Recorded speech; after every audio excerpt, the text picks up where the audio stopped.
Hello all, welcome to Gava's IS. In this video, we will discuss the recent migrant crisis.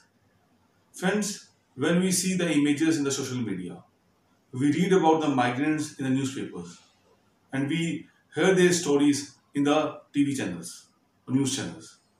Our hearts get shaken, we get emotional, we get pain. And the question rises is whether this is India of 21st century. Are we not even enough capable to take care for the weakest section of the society? Now the question is, who are these migrants? These migrants are makers of urban India. These migrants make roads. They work as security guards. They work as gardeners. They are factory workers. The sweepers. They maintain urban India the way it is right now.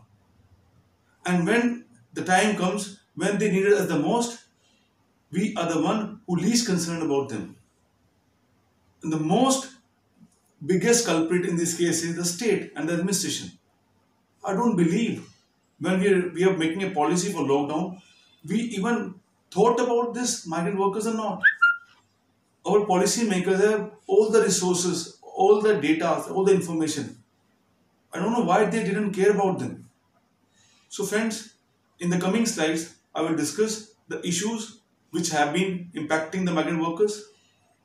What were the consequences of the recent lockdown on migrant workers or in the society in the long term and the short term? And finally, what could have been the solution to the problem? Now let us look at the issues faced by the migrants. There are a large number of issues faced by them, and I will try to consolidate them in few important points.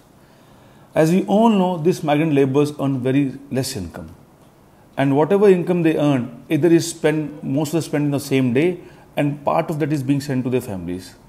And now when the lockdown was imposed, giving a 4-hour period, they were left with very less savings.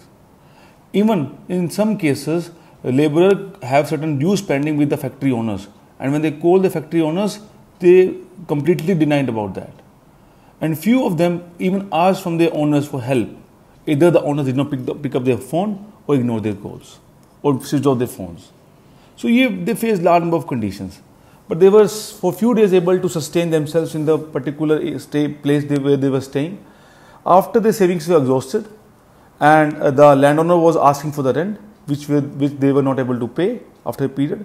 So they are evicted from their place, from the place of residence, from the place of work. So they have no other option.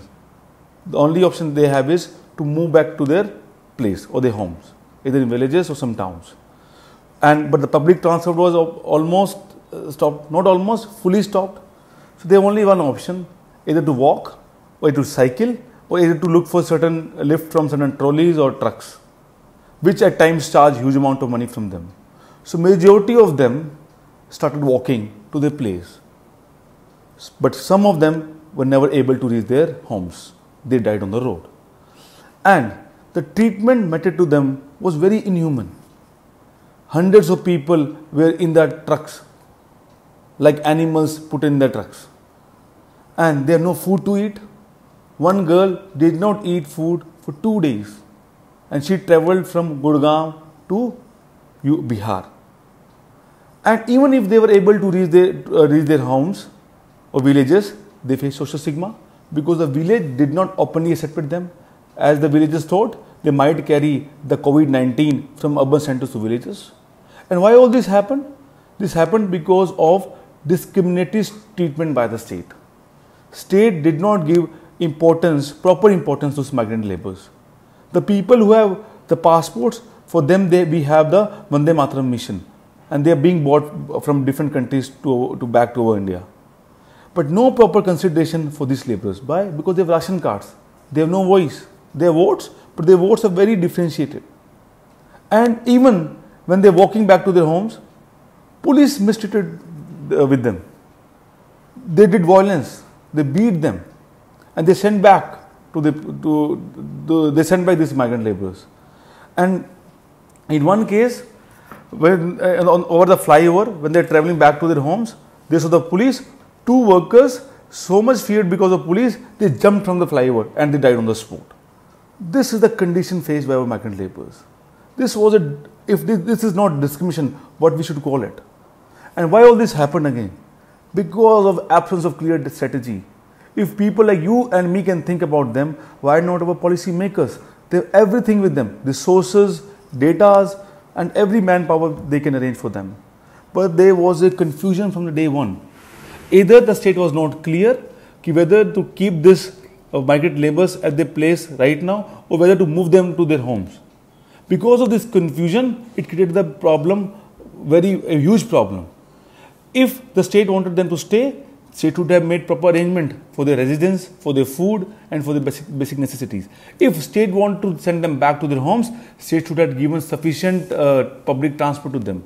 But there was always in confusion, dilemma what to do.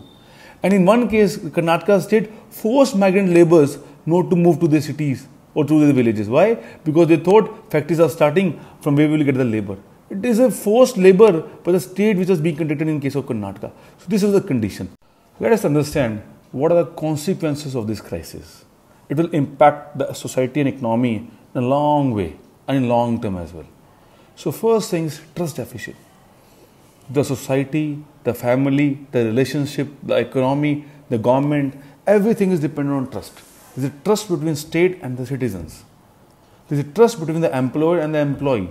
There is a trust between the parent and the child. There is trust between the husband and wife. So this trust maintains the relationship. This trust maintains the things moving on. But when we see in case of migrant laborers, there was a huge trust deficit which has taken place. Because the workers who were very loyal to their employer, who worked for him or her day in, day out, who helped maintain the urban process of our country. And when the time comes, very few people help them. They were rejected altogether as if they are not human beings. In the state, citizen trust has been broken here. State did not take care of its migrant laborers. It did not do enough to help them out. So this trust deficit will have a long-term impact. And even in the videos and newspaper we read, large number of workers or laborers are saying that they will never go back to the place of work ever in their life. So what is happening right now? There is a reverse migration happening. That is from urban India to rural India. This will increase the pressure on the rural India. The demand in the rural India will increase. People will demand their work. People will demand more resources on the state in the rural areas. It might create certain crises in the rural area as well. And we know one day or the other, this COVID-19 will come to an end. At that period of time, we will need to reconstruct our India again after this lockdown. But then we will need human capital, and these laborers are the capital of our country. And if they won't be coming back to the urban centers or the industries or to the factories, then who will help this country? Third point is, now demand will be generated in the rural areas because population shift is taking back from urban to rural India. Already approximately 68% population is living in the rural India and more are migrating from urban to rural. So companies have to restructure the businesses now because new demands will come from rural India. And demands not only in context of economic but in case of employment also. There will be huge pressure on Manrega now because large number of people or workers will register themselves for the Manrega job. The government has taken the right decision in granting additional 40,000 crore for this financial year in the Manrega scheme. And one positive thing which I can see from this crisis is migrant laborers, few scholars has been debating for their rights since time immemorial. But they have not been given proper concern by our policy makers. But this crisis has reflected the concern for the migrant laborers. Now they have got a visibility that there are large number of people who are important for our country, for our democracy. So now I hope that our policy makers will give due consideration to these workers and due policies will be made for them so that a necessary concern will be built for them. Now let us look at what could have been the probable solution for this problem. Firstly, the reason for this problem is majorly because of the lack of coordination. The center did not coordinate with the state governments and states did not coordinate with each other. This was a major issue because of this problem becomes so humongous. So what could have been done? First thing, interstate coordination and center-state coordination all must have worked in a framework of cooperative federalism.